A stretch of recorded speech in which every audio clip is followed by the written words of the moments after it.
ইরানের সর্বোচ্চ নেতা আয়াতুল্লাহ আলী খামেনির রাষ্ট্রীয় জানাজাকে কেন্দ্র করে দেশজুড়ে কঠোর নিরাপত্তা ব্যবস্থা জোরদার করা হয়েছে। ৪ জুলাই তেহরানে শুরু হবে জানাজার আনুষ্ঠানিকতা, যা ৯ জুলাই মাশহাদে দাফনের মাধ্যমে শেষ হবে। এ উপলক্ষে তেহরান, কুম ও মাশহাদ সহ কয়েকটি শহরে আকাশপথে অস্থায়ী বিধিনিষেধ জারি করা হয়েছে। নিরাপত্তা বাহিনীকে রাখা হয়েছে সর্বোচ্চ সতর্ক অবস্থানে। জানাজা ঘিরে বৃহস্পতিবার সন্ধ্যায় তেহরানের রাস্তায় নামেন হাজারো মানুষ।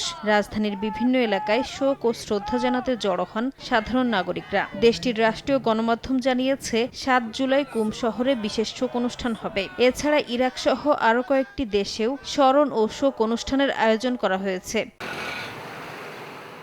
রাষ্ট্রীয় জানাজার প্রস্তুতির মধ্যেই যুক্তরাষ্ট্র ও ইসরায়েলকে কড়া হুঁশিয়ারি দিয়েছে তেহরান। ইরানের খাতাম আল আম্বিয়া কেন্দ্রীয় সদর দফতরের কমান্ডার আলী আবদুল্লাহি বলেছেন, দেশের বিরুদ্ধে যেকোনো হামলা বা উস্কানির জবাব কঠোর ও তাৎক্ষণিকভাবেই দেয়া হবে। একই ধরনের সতর্কবার্তা দিয়েছেন পররাষ্ট্রমন্ত্রী আব্বাস আরাকচিও।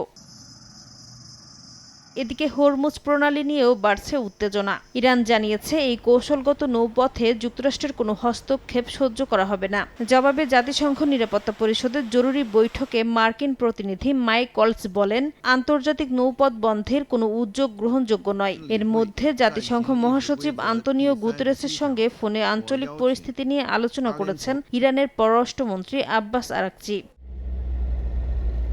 এদিকে ধীরে ধীরে স্বাভাবিক হচ্ছে তেহরানের কূটনৈতিক কার্যক্রম। অস্ট্রিয়া ১ জুলাই থেকে তেহরানে তাদের দূতাবাসের নিয়মিত কার্যক্রম পুনরায় চালু করেছে। তবে কনসুলার সেবা কবে থেকে শুরু হবে তা পরে জানানো হবে বলে জানিয়েছে ভিয়েনা। পর্যবেক্ষকদের মতে, সামরিক উত্তেজনা অব্যাহত থাকলেও সমান্তরালভাবে কূটনৈতিক যোগাযোগ চালিয়ে যাওয়ার চেষ্টা করছে সংশ্লিষ্ট পক্ষগুলো। নাসরিন রুমি, সময় সংবাদ।